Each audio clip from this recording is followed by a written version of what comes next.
Hey guys, this is Arsenal Giants PS3, and today I'm going to be covering some of the brand new feature updates for FIFA 13's career mode, and I have not touched anything for FIFA 13 whatsoever. I know a lot of other YouTubers have been covering it, but I haven't covered anything at all, so this is going to be quite exciting for me, and hopefully quite exciting and insightful for you guys as well. So basically what I am going to be doing is I'm going to be flicking through and analysing some of the screenshots that have been released already, and you can go check out these screenshots in the link in the description just below at your leisure. So apart from analysing these screenshots, I'm also going to be talking about the brand new features they are introducing to FIFA 13 and these brand new things. So having a look at this hub now, it's just basically the career mode hub. Nothing really has changed in particular. They've got a new sort of colour scheme, a new sort of scheme, but apart from that, nothing's really changed. But looking at the calendar now, and a lot has changed here. In particular, you now have international matches. That is correct. You can now take control of any country that you're offered to. I'm not too sure if you can just take control of any country you just want to at the start. I think you have to be offered them,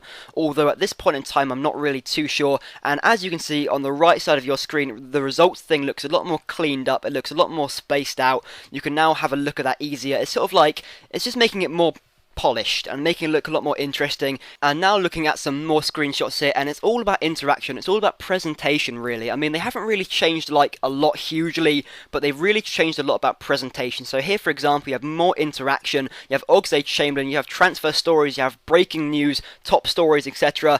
Again, it's just about presentation. This sort of stuff was already in FIFA 12, there's nothing really that distinctly changed about it, but as you can see in your top left hand corner, it has manager's office, and I'm going to be talking about that a lot more in detail later on. But right now, just looking at these screenshots, nothing really hugely changed, just about presentation. I've said like that 300 times now. It's just about presentation. But now looking at the international stuff, the international hub, and now you have your international friendly results. You have the latest information, including results, injuries, suspensions, and just general information really. You also have your upcoming matches in the left hand side, and also you can manage your squad and call up players. So if you wanted to, you could just call up a load of crap to your international team. Probably all the supporters and the fans aren't going to be too happy, but you never know what's going to happen. And now looking at some of the more interaction sort of stuff, looking at this screenshot, this bloke, Santiago Jaramillo, I think that's one of the FIFA executive producers, I'm not really too sure.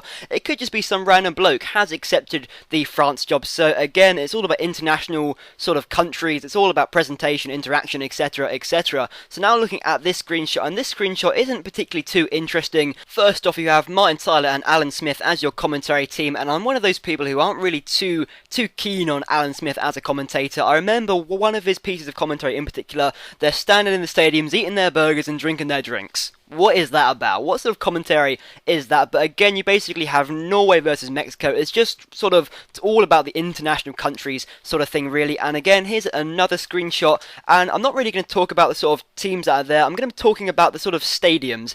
And in recent years, we've not really been talking about the stadiums or the crowds in particular. That's one sort of area I've always felt lacked a bit, because looking at the crowd, usually it just looks a bit meh. They're all in the same colour scheme, they're all just exactly the same. Hopefully it'll be a bit different in this FIFA. But now onto the more big feature sort of stuff. I'm really excited about this. So first off, we have international management, and we sort of touched upon this earlier. So as your reputation as a manager grows in career mode, you will now be offered the chance to manage international teams in addition to the club side you are already playing with. So I don't know if you have to manage a club and a country, or if you can only manage a country and not a club. I'm not really too sure about that, but this will all be determined by your performance and reputation as a manager in career mode, and this will dictate the quality of international offers you receive. So if you're only a half-star manager, you may only receive an offer from like a smaller country like Venezuela or something like that. And also your nationality and league you manage in will also affect the type of international offer you receive. So if you're like a Premiership manager, an English manager in the Premier League, you're much more likely to receive an offer from England.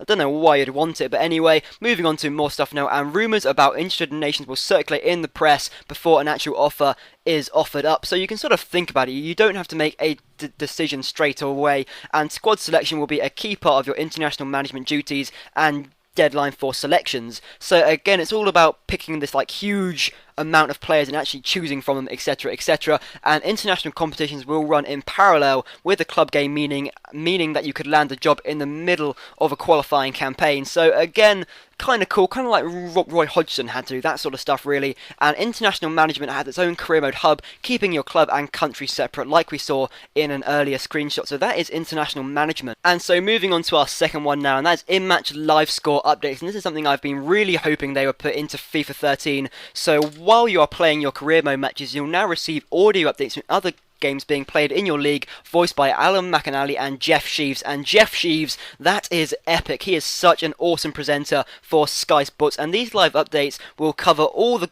goals scored, red cards and penalty incidents. So for example here you have Jeff Sheaves saying, goal at Anfield, Fulham's Clint Dempsey scores a brilliant free kick to make it 2-1, 73 minutes played, and then Martin Tyler will say, thanks Jeff, in that sort of style. So that's sort of an example of what could happen, but you can now select and deselect the matches you want to hear audio updates from prior to starting your match. So if you don't really want to hear updates from like Stoke versus Wigan, you can turn that off, because I know that's not going to be a very interesting match.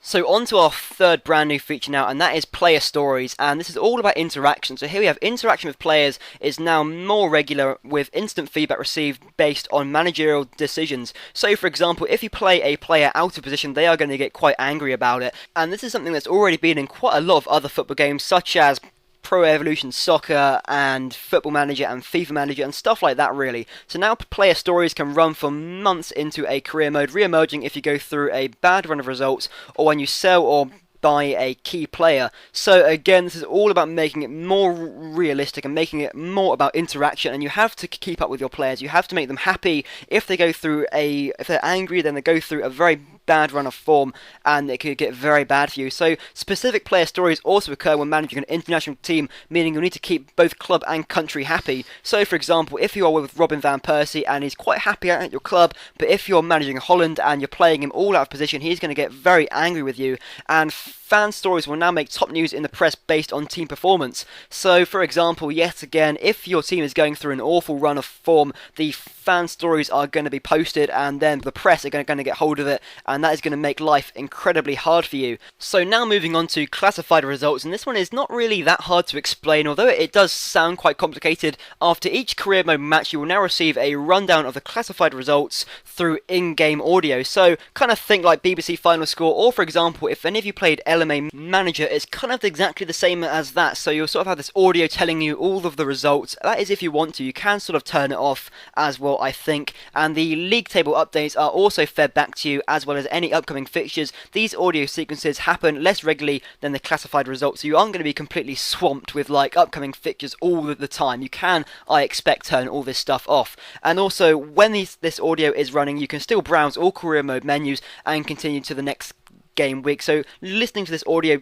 doesn't just stop you and you have to listen to it. You can just carry on doing whatever you want to. So that is a really cool update, and I'm really looking forward to that. So now looking on something that we actually mentioned earlier, and that is Manager's Office, and that actually entails quite a lot of stuff. So you can now view any available managerial positions via the jobs board. This allows you to change club mid-season should you wish to, and this has never been on FIFA before, I don't think, although I could be wrong, that I could be making an idiot of myself. You can now change clubs through mid-season, and that is just going to be a really cool update. Your manager now appears on the touchline in matches based on customization options chosen at the start of career mode. So if you want to, you can have your manager on the touchline sort of screaming and shouting and throwing instructions about the pitch. You don't have to have him, but that is always an option. So now moving on to the huge one, the one that's been changed the most, and that is transfer negotiations. And as they say here, the transfer system has been completely rewritten for career mode in FIFA 13. So as we saw, like some teams would be like taken over by a huge investor and they could spend whatever they want to. So you can now offer player plus cash and player trade deals to the CPU, and that is something that has also never been on FIFA, I don't think, although it could have been. Again, I could be making an idiot of myself. I have played a lot of the FIFAs, but not in a very long time. I haven't played the really old ones in a long time. So when offering to loan players, you can now set a future purchase price to sign the player permanently at the end of a loan period. So you could already do that, but it could be sort of abused slightly. A lot of people have abused it. So when the CPU makes an offer for one of your players, you can now choose to counter offer to ask for more money. The CPU will then choose to accept, reject, or make a counter offer of their own. So say for example you have like a 3 million offer for Aaron Ramsey, for example, and you say no, that's pathetic, I want like 20 million. They can either accept it, reject it, or say no, I want to pay 7 million for him, or stuff like that basically. And now contract negotiations now contain advice from your chief executive, which act as a guide to what they think the club and player may want. So it's all about player wages, how much they want, how much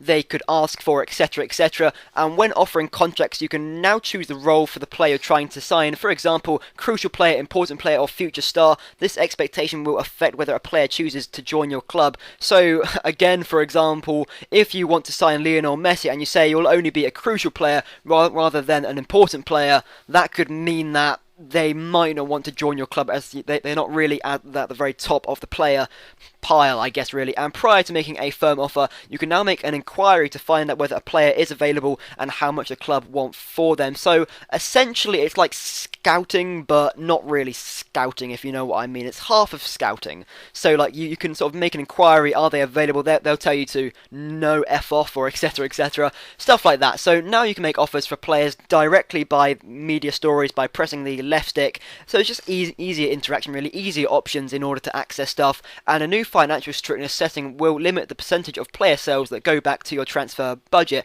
So say for example, if you flog off Van Persie for 20 million, you might only get like 12 million off it if like percentages are changed. So now time for a small little update of breaking news, and a new Sky Sports style overlay will now deliver breaking and top news to the career mode hub. So this is going to be like a brand new kind of thing, like breaking news, like oh my god, Chelsea have flogged off Hulk, if they do bring in Hulk, or players like that basically. And right at the death last night, we were asked to withhold one more big piece of career mode news, which we will bring to you as soon as we can. So guys, that is all the new updates for FIFA 13's career mode. There are a couple more updates I haven't quite covered. You can find those in the link in the description below, and hopefully this brand new piece of massive news for career mode will be out soon, and then I can also cover that. If you guys have enjoyed this, please leave a like as well, that'd be greatly appreciated, and just tell me how this went really. I don't know if it was a half decent cover or if it was quite a crappy cover, I don't know really. So anyway guys, thanks for watching and I hope you enjoyed.